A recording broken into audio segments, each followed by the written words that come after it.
Hello everyone! Today we're going to diagnose this Honda EA6. The vehicle suddenly lost power while driving. Now, when pressing the brake and the start button, the vehicle cannot power up and the ready indicator does not light up. As you can see, the red triangle warning light is on, which means the vehicle has lost power. We now turn on the ignition switch and use the diagnostic tool to read fault codes. Let's perform the diagnosis.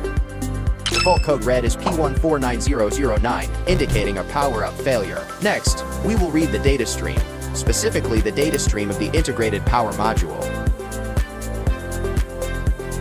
From the data, we check the high voltage AC interlock status and the high voltage DC measurement voltage. Currently, the high voltage DC measurement voltage is 0V, while the normal value should be over 300V. A reading of 0V indicates an abnormality. Next, we will test the power distribution box. Before removing the high voltage power distribution box, let's take a look at the components in the engine bay. Low voltage fuse box, low voltage battery, cold water teapot, high voltage distribution box, 2-in-1 in-vehicle charger, integrated with DC, a thermos for managing the motor and battery pack, vehicle control unit, brake fluid.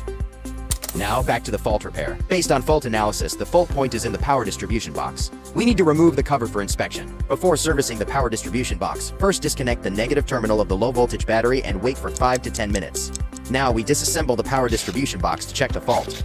After opening the cover, we first use a multimeter to verify that internal high voltage has been discharged before proceeding with repair. According to the data stream, we now use the multimeter to check the fuse. As you can see, this fuse reads approximately 43.7 ohms. Under normal conditions, this fuse should be around 0.1 ohms. This fuse is blown.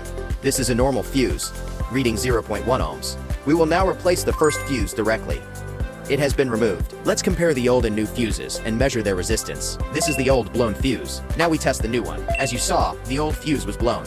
We now install the new fuse. The new fuse has been securely installed. Next, we reinstall the cover. If diagnosis is performed without the cover installed, a high voltage interlock fault will be triggered. You can see there is a high voltage interlock switch here. When the cover is pressed down, communication is established. Without the cover, the system detects an abnormal high voltage interlock. Now let's install the screws. As you can see, the vehicle has powered up successfully. The green indicator light is on. Now let's perform a diagnostic check. We are reading fault codes again.